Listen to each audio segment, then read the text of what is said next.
Bom dia, gente boa. Estamos aqui um novo dia para celebrarmos a Deus. Na oração, o Eduardo já deu a letra sobre o que nós vamos ver e vamos meditar hoje um texto sobre Mateus, capítulo 21. Pode estar abrindo a sua Bíblia, ligar seu celular. Eu não sei se vocês viram por aí pessoas andando na rua com ramos. Quem viu? Alguém aí? Várias pessoas viram, né? Hoje é considerado, então, dia de Ramos, dia de palmeiras. E eu me lembro que eu fazia isso. Minha mãe me ensinou a fazer isso. Meu pai fazia isso. E levava para casa aquele tal de olivo, porque o dia do temporal se queimava para que o temporal acalmasse. Eu não sei se alguém ainda faz isso aqui. Espero que não, que tenham aprendido o significado disso. Mas se alguém quiser fazer isso, tem 2 pés de oliveira ali fora, pede para alguém cortar um galho, e depois nós vamos sentar, ter uma conversinha, tá? Porque você precisa entender isso. Essa semana é considerada a última semana de vida de Jesus, tá? É uma semana bem legal, se você puder estudar a Bíblia durante vários capítulos, a começar do capítulo 21, até o 29 e 30. Tá? Se você puder ler vários capítulos na corrida, pode ser, mas você vai entender muita coisa interessante. O que vai acontecer essa semana, que é a última semana de vida de Jesus. E essa entrada triunfal, que o Eduardo até orou, que nós vamos ler aqui, é o começo, tá? Então, é bem interessante porque... então começa com o domingo, com a entrada triunfal. Segunda, terça e quarta, Jesus, ele sai de Jerusalém, ele sempre vai dormir em Betânia, e ele ensina aqui, tem esses textos que você pode ler. Então Jesus ensina no templo durante o dia. E nesse período ele expulsou os cambistas no templo, ele amaldiçoou uma figueira, que estava a caminho, não tinha frutos. E ele falou várias parábolas aqui nesses capítulos 22, 23. Ele fala sobre o maior mandamento, sobre o imposto. É muito legal, tá? Se você puder, fala sobre o final dos tempos do capítulo 24. Tudo isso ensinando no templo, né? E ele vai indo, até que ele chega... na quinta-feira é o dia então de celebrar a Páscoa. E ali então tem a conspiração de matar Jesus. O capítulo 26 fala isso, né? E como eles estão tramando a questão, né? Daí os líderes religiosos, eles se sentiram ameaçados com os ensinamentos e a popularidade de Jesus. Por isso eles procuraram uma forma de matar Jesus. Foi aí que Judas se ofereceu para trair Jesus em troca do dinheiro. Tá? Então vocês vão achar aqui, por isso que é bem interessante ler, né? Depois nós vamos ler essa parte da ceia, eu quero ler esse capítulo. E logo após tomar a ceia, então eles prepararam o lugar, celebraram a ceia. E logo após a ceia, quando terminou de comer o pão, Judas partiu, tá?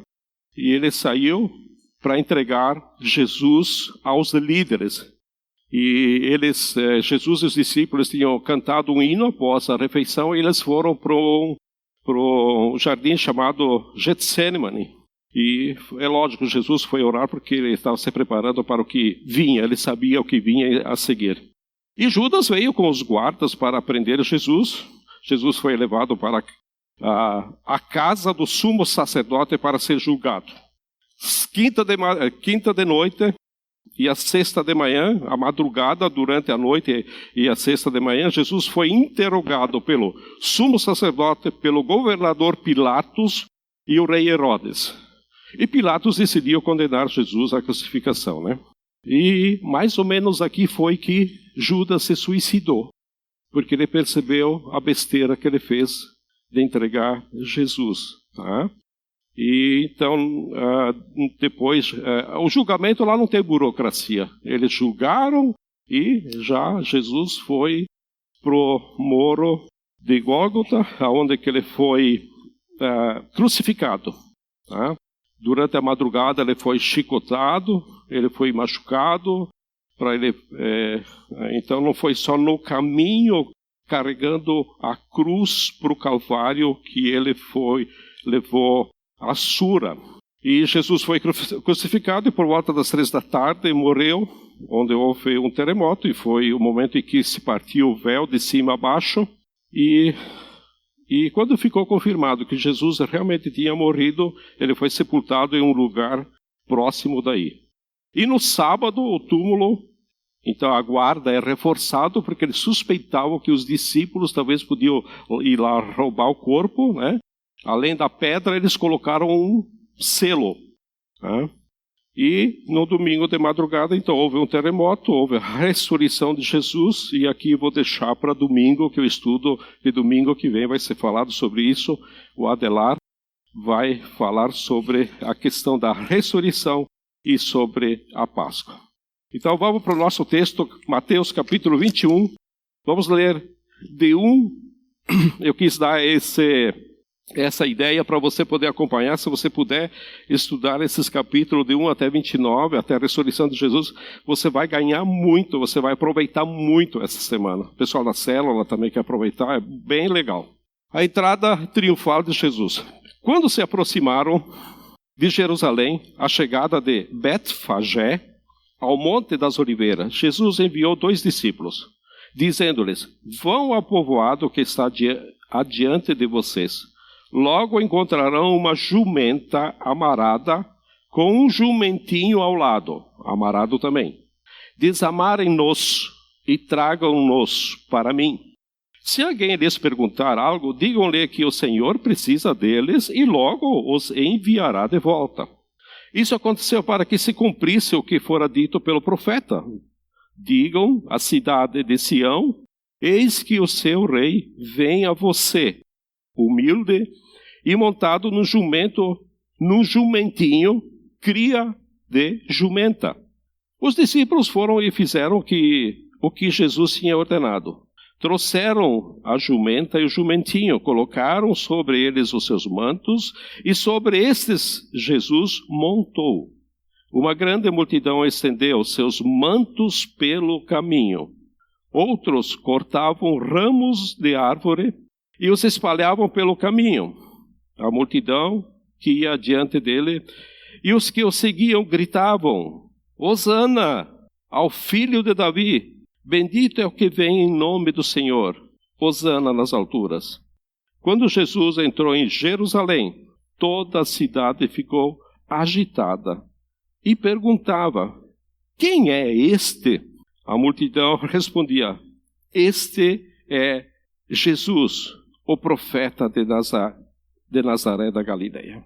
Querido Deus, nós queremos estar te pedindo que o Senhor esteja nos dando sabedoria e entendimento sobre a tua palavra que vamos ver nesse momento. Te peço isso a ti e te agradeço em nome de Jesus. Amém?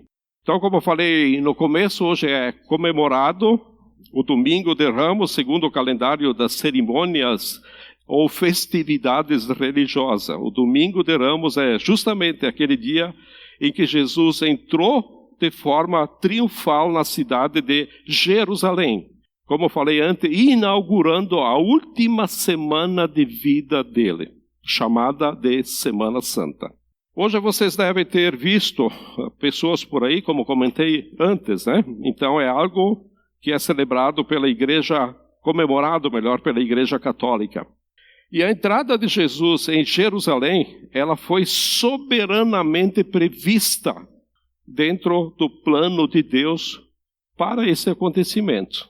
Portanto, Domingo de Ramos é uma semana antes da Páscoa, onde Jesus entra num jumentinho, 0 quilômetro, porque ninguém tinha montado nele ainda, nem domado. Não sei como é que ele conseguiu fazer isso, mas as coisas de Deus acontecem assim, né? E onde o verdadeiro rei de Israel, ele não viria sentado num trono ou num cavalo branco, né? Ele não chega nos portões da cidade de forma pomposa, mas ele veio de forma humilde. E a multidão já conhecia Jesus, né? Por exemplo, eles sabiam que Jesus tinha poder, por meio de Jesus os mortos ressuscitavam, Jesus podia multiplicar comida, né? Jesus colocava as suas mãos sobre os doentes e eles eram curados. Então, que povo é que não quer ter um rei como esse? Todo povo quer ter um rei, e era o que eles queriam. Esse era o objetivo deles, né? Então, um rei que multiplica comida, um rei onde esse reino não haveria mais doentes, um rei que teria poder de trazer a vida àquele que estava morto. E à medida que Jesus vai chegando, montado no jumentinho, as pessoas vão tirando as suas capas e estendendo no chão, as pessoas vão cortando, pegando galhos, ramos, que encontravam, balançavam e saudavam ao Senhor Jesus aquilo que nós cantamos na música antes, dizendo: Hosana nas alturas. Bendito é aquele que vem em nome do Senhor, Hosana nas alturas. Qual é o Jesus que nós estamos convidando a entrar nas nossas vidas? A intenção deles não era espiritual. Será que é aquele Jesus triunfante que pode todas as coisas? Sim, Jesus pode todas as coisas. Isso não resta a menor dúvida.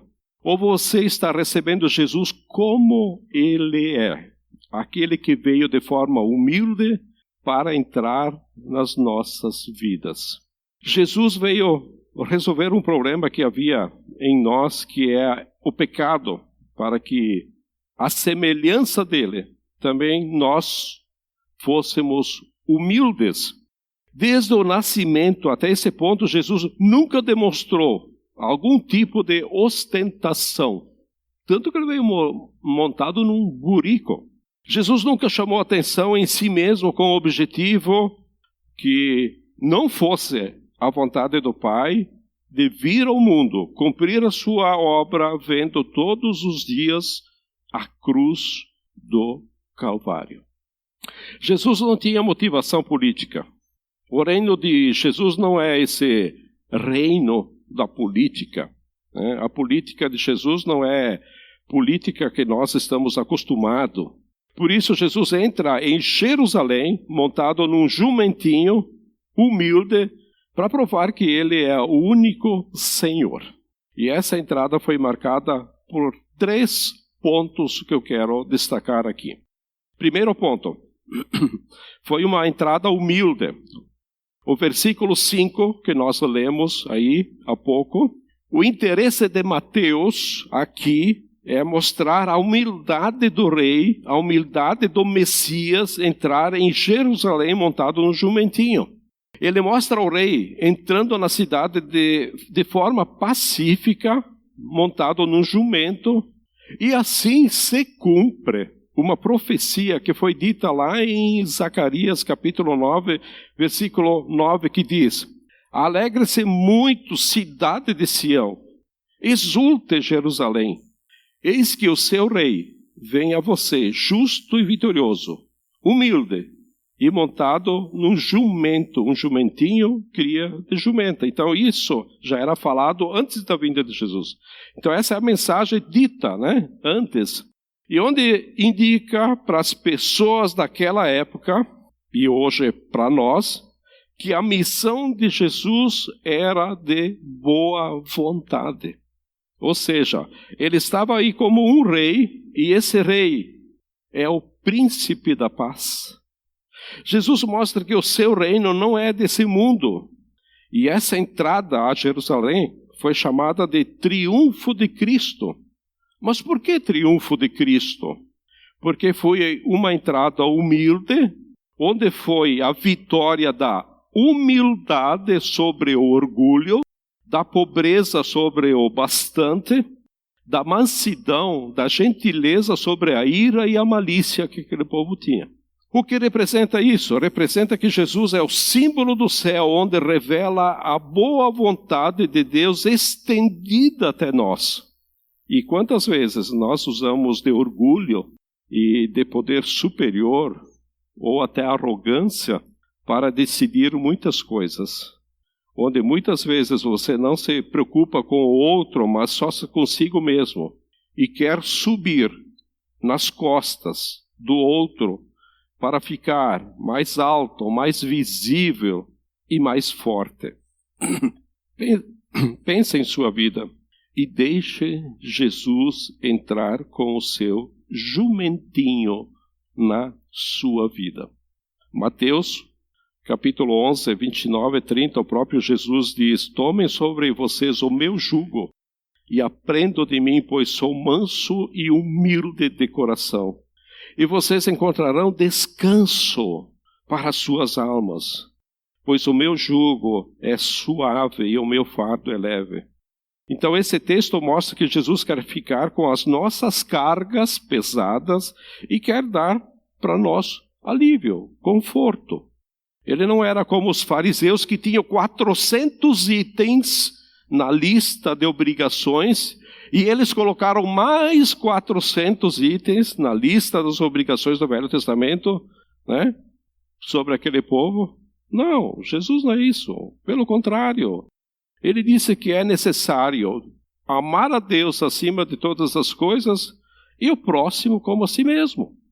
Jesus vem aliviar as nossas vidas das pressões que nós já temos. Então Jesus, ele é manso e humilde de coração. Ou seja, Jesus quer ouvir as suas dificuldades, as nossas dificuldades.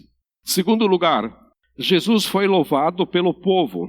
O versículo 9 do capítulo 21 diz: a multidão que ia adiante dele e os que seguiam gritavam aquilo que nós cantamos: Hosana, Hosana gritavam: Hosana no filho de Davi, bendito é o que vem em nome do Senhor, Hosana nas alturas. Você pode estar perguntando, tá, mas o que esse versículo está dizendo? Está dizendo que as pessoas estavam anunciando o filho de Davi, ou seja, o Salvador. A palavra Hosana significa salva. Quando você está cantando, anunciando, cantando a palavra Hosana, significa isso.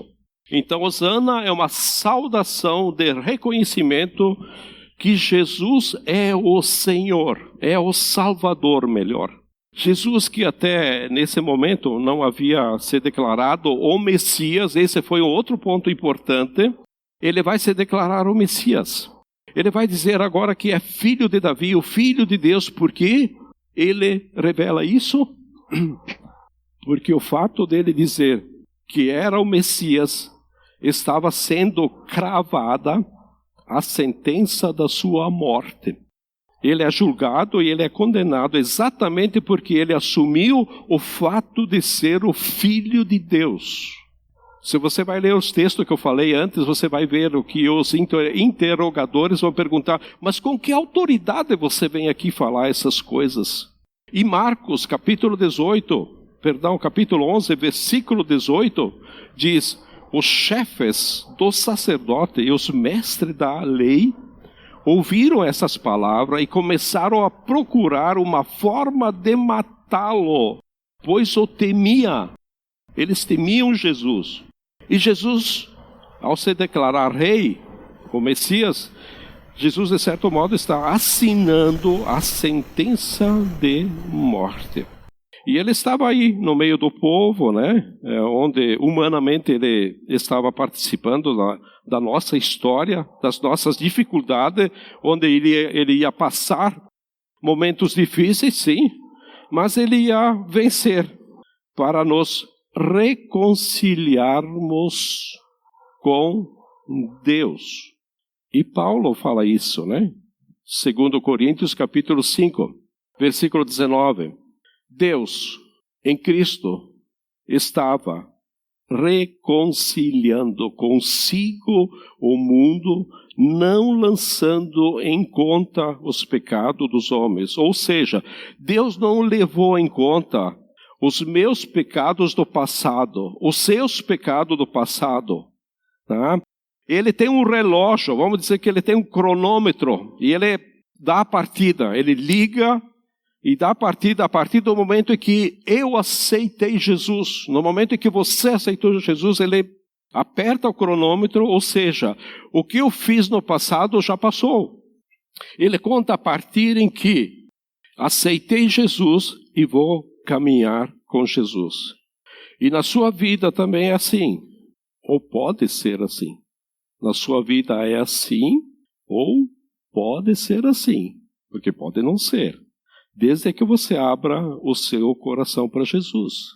Porque às vezes nós temos Jesus como, não é? Como algo religioso, mas a minha comunhão com Ele, se eu não abro o meu coração, ela não acontece. E quando pecamos, machuca a santidade de Deus. Porém, a Bíblia diz que todos pecaram, não há nenhum justo, nenhum sequer. Mas tem muita gente que anda em cima da linha do pecado. Tá? Gosta disso. E isso não é certo. Nós devemos andar longe do pecado. Isso é fácil? Não, não é fácil.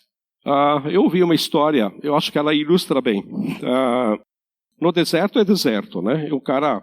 Uma pessoa tinha uma viagem, ele andou com o camelo durante o dia e ele só ia terminar a viagem no dia seguinte. Aí de noite ele ele levou a tenda dele para poder fazer a refeição e dormir ali na tenda, porque de noite o deserto é muito frio. E fez sua refeição, ele ia deitar, lá pelas tantas o camelo bota a cabeça dele dentro da baraca. E o homem, sai camelo, fica lá fora. E o camelo puxou a cabeça para fora da baraca. Dali a pouquinho o camelo vai lá e bota a cabeça dele de novo dentro da baraca. Sai camelo, bicho, fica lá, teu lugar lá fora. E o camelo muito insistente, vai pela terceira vez, bota a cabeça dentro da tenda. E o homem já meio cansado, querendo dormir. Tá bom, é só a cabeça. Tudo bem, fica aí, camelo. De lá a pouco o camelo bota o pescoço para dentro da tenda também. E o pescoço do camelo é curto, né? Então bota o pescoço lá dentro, tá? E o homem andou meio que pegando no sono, dali a pouco o camelo entra com as patas dentro da tenda.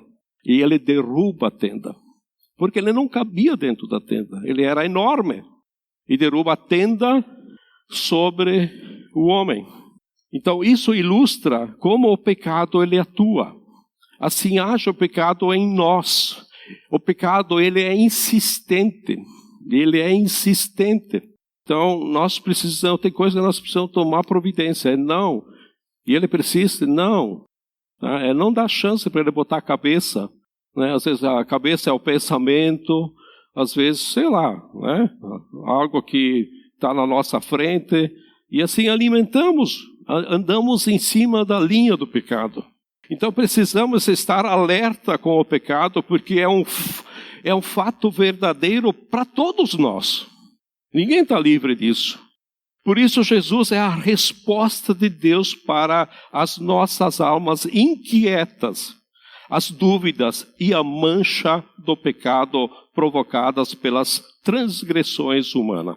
Por isso nós devemos dizer, Hosana nas alturas, ou seja, salva-nos agora, ó Filho de Davi. Bendito que vem em nome do Senhor. Então essa frase indica que o Senhor Jesus era o enviado de Deus que veio em nome de Jesus. Eles, quando gritavam isso, eles estavam falando sobre o Velho Testamento, onde Moisés, em Deuteronômio capítulo 8:15, diz algo bem interessante, de Jesus que viria no meio do povo. E lá diz o seguinte, o Senhor, o seu Deus, levantará no meio de seus próprios irmãos um profeta, porque Jesus era considerado profeta, por alguns, como eu, ouça-no. Isaías, lá em Deuteronômio, estava sendo falado isso, ouça-no quando ele vier. Ou seja, eles estavam reconhecendo que Jesus era o que Moisés disse que um dia ele viria. Em terceiro lugar, essa entrada de Jesus foi reconhecida como profeta mesmo, como profeta de Deus. E o versículo 10 e 11, que nós lemos no capítulo 21, então aí diz o seguinte: quando Jesus entrou em Jerusalém, toda a cidade ficou agitada e perguntava: quem é este? Ele incomodava muita gente. Quem é este? A multidão respondia: este é Jesus, o profeta de Nazaré, da Galileia. Aqui Jesus é o Deus Emanuel em carne, né? O sentido da vida estava ali com Jesus. Por isso que lá em João 1, capítulo 1, versículo 14, diz: aquele que a palavra tornou-se carne e viveu entre nós. Vimos a sua glória, glória como do unigênito, vindo do Pai, cheio de graça e de verdade. Então está afirmando aqui o único Filho de Deus, cheio de graça e de verdade. Então ele é a carta viva de Deus, enviada aos homens, enviada a mim e enviada a você. Ele é a carta de Deus. Você quer conhecer a Deus? Conheça Jesus. Ele veio ao mundo para desfazer as obras do diabo. O diabo te tenta em todas as formas, como eu falei antes, através do pecado. Mas garanto que se você tem Jesus verdadeiramente em sua vida, o diabo não lhe toca. Quer dizer, eu posso garantir? Claro que eu posso garantir, porque me baseio no versículo. Em 1 João 5,18, fala isso, afirma, né? O que diz aí? Sabemos que todo aquele que é nascido de Deus não está no pecado. Aquele que nasceu de Deus, Deus o protege. E o maligno não o atinge. Tem algumas traduções que dizem: o maligno não lhe toca. Tá? Então o diabo pode tentar, mas não lhe toca. Porque você tem Jesus, aquele que venceu. Onde na cruz pisou a cabeça da serpente, ou seja, ele pisou a cabeça de Satanás. Ele fez isso por mim, ele fez isso por você.